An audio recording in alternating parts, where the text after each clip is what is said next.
I'm just waking kids up, getting ready for school. Got Solomon in the shower right now. Ari gets in a half hour, or goes into school an hour after Solomon.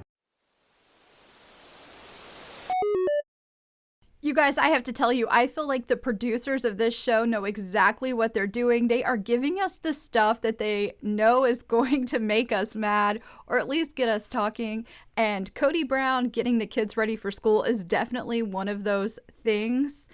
But before I jump into that, let me tell you where you're at and who I am. This is Happily Ever Reality. My name is Brittany. I love reality TV, and I specifically like watching Sister Wives. We are talking about season 20, episode 1 today. So they start this show off by giving us Kody getting these children ready for school, and we know this was an issue with the family back in the day when they were in Lehigh.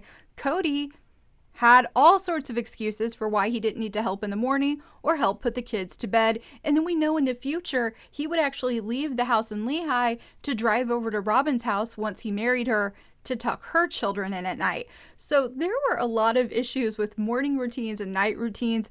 Kody did not seem to think he had to be a part of it for the original wives and those children. So they start us off with that. Kody is getting Robyn's kids and his kids, their kids, ready for school. And he admits later in the episode that he did not do that back in Lehigh. And we know when the wives couldn't be there that the kids often took on that responsibility. Here's a clip of Kody talking about it. School, years ago, school mornings were like a crazy thing because some mothers were off to work and some mothers were getting kids ready for school and some kids were getting themselves ready for school. After he says that, they put in a montage of Kody back in the day at the Lehigh house saying goodbye to the wives. And I really appreciated that they threw in Logan getting the kids ready for school, because we know that he really stepped up as a parent figure to the other kids. So I appreciated that they showed us that. I really wasn't that involved with getting Clan ready for school. I was at work. It was bittersweet. I just thought it was funny that they started this episode off with this, because I'm sure the people making this show know that we know that isn't true. Kody would go to Robyn's. Kody would make up excuses. Kody was not a helpful parent. I think Kody was a fun parent, but I think he wasn't always the best at taking on the responsibilities. So I just like that they started us off with that. There was another thing that I noticed that I want to bring up right here in the beginning, and that was the fact that they would show us the artwork in the house. So in the past, we didn't get to see into Robyn's house too often. We sort of heard about it, but we didn't really get to see it. They were always just awkwardly standing outside. We got to see in the house, and they really focused in on some of the artwork that Robyn and Kody have invested in. There were 2 times they focused on what looks like lion paintings. I want to put those up on the screen so you guys can see them. There also was a moment where they focused in on the junk drawer. Like, they were filming her, and then they sort of zoomed in on the junk drawer. Not a drunk drawer, a junk drawer. It looks like a lot of scissors. A lot of scissors. But I could be wrong. Everyone has a junk drawer. This just felt like it felt like a lot of the same thing. I can't see it too clearly. You guys can let me know if you were able to see what's in there. But again, it looks like scissors, tapes, a stapler, just a little bit disorganized. The thing is, I feel like they're really wanting us to see what the house looks like. That's my theory. We're seeing the artwork. And even for the preview of the next episode, at the end of this one, they show the preview. There's a moment where they show the painting of Kody and Robyn standing in front of the car for their engagement photo. At least I'm assuming that was a painting. Anyway, I just think they're going to give us a lot of glimpses into Robyn and Kody's home and where they're spending their money. I think they know the viewers want it, and I think we're going to get it. Let's go ahead and talk about Coyote Pass. We find out that, nothing has really happened with the property, but according to Kody, it needs cleaned up. And they are all putting that on him, even though, according to Kody, the stuff that is left there really belongs to Janelle. Janelle later on in this episode says that she thinks all the stuff there belongs to Kody, but you can tell he is not happy with the fact that they are going to put the cleanup onto him, or at least that's how he feels, and this is what he has to say about it. Meri and Janelle expect me to do all the cleanup on this place, but I'm not motivated to do that. Not for them, because they haven't been kind. Okay, first of all, this might be an issue with my own personality, but when he says stuff like this and he smiles like this, I think it's so creepy. Why didn't he just say, you know what? Our relationships are really bad and I don't feel like helping them out with things. But he doesn't just say it in a normal voice. He does this creepy smile thing. But anyway, that might just be me being super sensitive to his weird faces. Kody basically says it's their stuff, but when they show those pictures, you guys, it's like picnic tables and wood that has been chopped down. I just don't feel like Janelle and Meri were out there chopping down trees. And we've seen Kody do it. We know he goes out there and takes down some trees, and he's done logging before. We know that Robyn and her kids, they've all been out there for picnics. I'm not saying Janelle hasn't left some stuff. I just feel like Meri really probably hasn't. So he's including Meri in the cleanup, and I feel like most of it is probably from Kody and Robyn. Of course, I don't know any of that for a fact, but that is just my opinion. Okay, I'm going to be honest with you guys. When I take these notes, I kind of write like a person's name, and then I write down the moments I'm going to talk about. I have nothing for Christine and David. We see them together in her house. They talk about Garrison's passing. Later, we see them over at Maddie's house, but there's really nothing too much to say about those two. They seem to be doing well. But I will tell you guys, I liked seeing Meri in this episode. She seems to be in such a good place. You know, you hear all these stories about who Meri was, and they're probably all true. I mean, I believe what they all say about her back then, but it makes you wonder, like, that lifestyle, having new wives coming in, having a bunch of babies being born, you struggling, like, how much damage was done to Meri in those years? And if she had never been a part of polygamy, who would have she been? Because she seems to be doing well now that she's out of it. That's all I'm saying. We find out at this point she has been living in the B&B for a year and a half, and Jen has convinced her to go to Salt Lake City and do some speed dating. When she is talking about dating, she tells a story about how she had been talking to a guy, and then he found out that she had been married to a man who had 3 other wives. And so this man finds out about her involvement in polygamy and basically says, I can't do this. I don't want to see someone who has this past. Would that be a deal breaker for you guys? There's a part of me that's like, if they've moved on and that's just something that happened and they can see why it didn't work, I don't know if I'd care. Now, if they still wanted it, I can understand being like, no way, I don't want to be a part of it. But if she was just saying it was her past, I don't know. I would see the show being more of an issue. I would be like, you were on a show on TLC? I don't know. Usually if people are on a TLC show, that means there's a problem. That to me is far more scary than actually being a polygamist. But I really enjoyed watching her and Jen together. I specifically liked the part when they were in the car getting ready for the speed dates. So I'm going to go ahead and put a clip in here so you guys can see it. Edward. Hey, Edward. See That's me good. match? I did. Energy? Yeah, you match that energy Yeah, and I that can voice. totally match that energy. So I have to tell you, that part already had me cracking up. Meri doing the voice back to Jen, but Jen kept going. Here is a little bit more.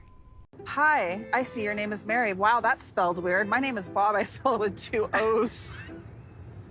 So if you're new to the channel, I might as well let you know something. I have a bit of a soft spot for Meri. For many years, she was my favorite of the wives. I really do enjoy her personality, and I like seeing her with Jen, and I have to give her a little bit of credit.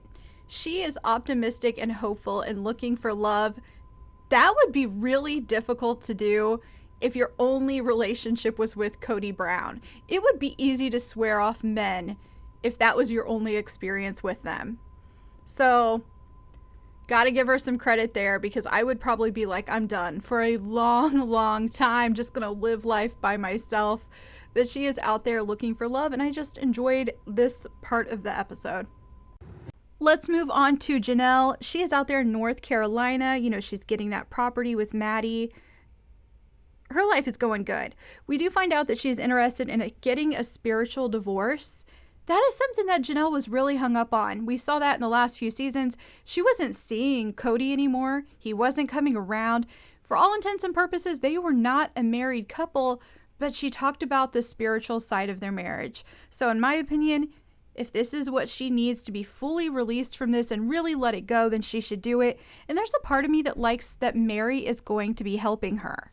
In my opinion, the best outcome for these three wives, the original three wives, would be for them to make peace with each other enough that they could come together for an annual family reunion. I think that would be great. I don't expect them to get along, and them, I'm saying Christine and Janelle, to really go and get along with Meri when there's such a history there. But I think finding some sort of peace would be nice because they were all in a family together. They have kids that are siblings. So I would love to see them have some sort of friendship, even if it's very casual and from a distance. I think this is great for Janelle, and I love that Meri's helping her. So good for her. I hope we can see Janelle fully be released from her marriage to Kody.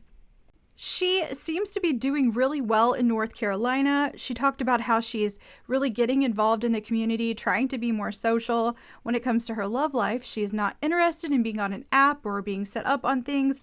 She wants it to happen organically, which I can understand because she is sort of a public figure. I think putting yourself on an app could be a bit challenging. We know Christine did it, but it's not going to be for everyone. So I think Janelle is just out there doing her thing. Later in this episode, we do get to see Christine, David, Aspen, Peyton all go out to North Carolina to see the property that she has been a part of purchasing. There was this sort of weird thing that happened in the confessionals, and I had a hard time telling if it was a joke or if they were being serious, so you guys need to let me know down in the comments.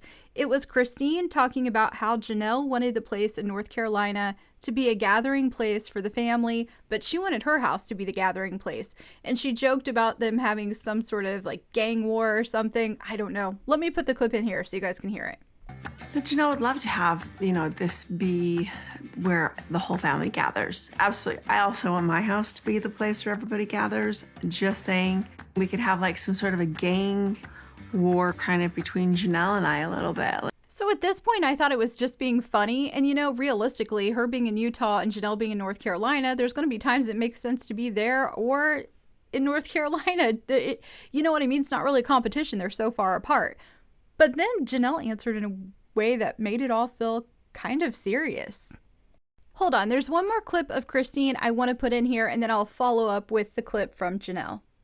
There is nothing in North Carolina that I'm even interested in. No. It just felt a little weird when she said that, but I also don't know what question they were asking to get her to say that. Janelle does follow up by saying that Christine is not a homesteader, so their property there would not be somewhere that Christine would like to live. But then Janelle says this, and it felt kind of serious. Look, I'm not trying to compete about who gathers where the most. I feel like having a really great place that is big enough to accommodate all of us, that's the goal. It just felt a little weird, but I also have to remind myself that there's someone there prompting them. So clearly they had filmed Christine first. She might have been joking about the whole thing. Then they went over to Janelle and they presented her with the fact that Christine felt like it was a competition, and then she took it seriously. That's actually what I'm going to assume, but it just felt weird watching it. Did you guys feel the same way about it? All right, you guys, let's move on to Kody and Robyn, where I believe they are just creating a storyline. I do not believe for a second that they are bringing on a new wife seriously. I don't think so. I just don't believe it. I think Robyn is at a point in life where even if at one time she had wanted it, I don't think she's going to do it now. I think too much damage has been done from the show and from their behavior. Let's not minimize that they were the problem. I'm just saying the damage has been done. It's been done publicly. I would be super surprised. The only thing I think might reel them into doing it is money. Like if this show was going to end and TLC then came to them and said, you know what? We'll do a show where Robyn and Kody look for a new wife. Like the Browns seeking sister wife. I think for money, they would do a lot of things. Do I really think they'd bring on a new wife? No, I don't. But in this episode, they pretend that they are considering it for us, for the viewers, for the show, for some money, when we know they're really not. I have a list of clips I want to put in here, but I know realistically I will definitely get in trouble Like, I'll get a copyright strike if I do it. So I'm going to be picking and choosing what I put in. One of the things I wrote down was around minute 34, Robyn is talking about Kody and what polygamy was like for him. And she says that when he was a polygamist, he had a surplus of intimate relationships, which I thought was sort of hilarious because we know when Robyn entered the picture, intimacy really went away with at least Meri and Christine. Like, he was not having intimate relations with those wives. He really did not have a surplus of intimacy. He went to Robyn, or at least that's what it sounds like to me. So I think it's funny that they focused on that so much in this episode. Kody talks about how monogamous men don't have enough, but polygamous men have more than enough. I mean, I think he was right. He had more than enough, but he wasn't fulfilling any part of those marriages. He was not meeting the physical needs, the emotional needs, the mental needs. He wasn't parenting well with these women. He really was not doing much of anything well for them toward the end of the marriages. And then he acts like he was. It just kills me. There's a point where he talks about how he was devoted to his family, but he wasn't embedded in it. And I think that's true. I think it was just impossible for him to be fully involved the way a person would be in a healthy monogamous relationship. He was devoted to the idea of this big family, but he didn't really have to be doing all of the dirty work. That was for the wives. That was for some of the older kids. But it wasn't for Kody. When they are talking about the possibility of a new wife, Kody makes it clear that unless they can duplicate what they have, he does not want a new wife to come in, and that wife would have to adore Robyn. So he knew it was never a competition. So this woman would just have to be really, truly best friends with Robyn. But I can see how that worked out for Meri. She wanted that friendship with Robyn, but Robyn was not going to let it happen. And you know what? If Kody was serious about bringing on a new sister wife, I think that's exactly what would continue to happen. I think Robyn would always have a reason for not having someone new come in. I do not believe she would go out there and try to be friends with a new wife the way Kody is saying would be necessary. He also talks about how this new wife would have to just be amazing looking because he's already satisfied emotionally, right? Like, he's got his needs met there with Robyn. Robyn is the love of his life. It would have to be a physical thing. And Robyn really does call Kody out for that. For me, I'm like, okay, well, so you have the real relationship with me, but then she's just, what, a concubine? Because that's pretty much what that is. I know that Robyn annoys us. I know that she fake cries, but I will tell you guys, I talk about this a lot. I want to give them credit when they deserve it. I feel like Robyn did a really good job during this part. The confessional here when she was talking about relationships. I thought this was a part of Robyn we don't see. The problem with this is that she talks about what women want in relationships. And those are things the original 3 wives wanted, but weren't getting from Kody because he was so caught up on her. Like, Robyn was everything, so those women weren't getting those needs met. If a new wife entered the picture, I'm guessing it would be the exact same situation. Now, this is Robyn talking about what she thinks women want in relationships. It should be more than that, for sure. Most women want commitment. They want love. They want tenderness. They want companionship. They want honesty and depth and emotional intimacy. She is precisely right, and they're not going to get that if they're with Kody and Kody's with her. The original 3 couldn't get that with him, and they had all of those kids with him. They'd been with him for years. Robyn entered the picture, and they were nothing anymore. So Robyn's on to something. People need more, and I just don't think a new wife would get it. Unless somehow that new wife really could pull Kody from Robyn, but it sounds like Kody's not interested in having that happen. I know that if you have made it this far, and you know I'm talking about Kody and Robyn, you are probably thinking of the part of the show that made you go, ew, ew, ew, ew. Like, why did you guys have to do this? I'm going to go ahead and put the clip in here. I am warning you, though, before it starts. But if you watch the episode, you know what I'm talking about. Let me use your knife because I was licking mine. All right. I'm okay with your licking. So that was the first time I said ew when I was watching this, but in case you missed it, I'm going to play it again. I'm okay with your licking. So yeah, you guys, it didn't stop there. It just I continued. just had a lot of fun with what you just said in my head, but I want to be a gentleman and not a... Yeah, I know, right? Be a gentleman. Yeah, I didn't like the way she said be a gentleman. And I know I'm an adult, but there's just something about the two of them flirting that really gets to me. I don't want to see it. I don't want to see it. Just stop it, Kody and Robyn. You okay with my licking? You can lick. You lick the rest of it.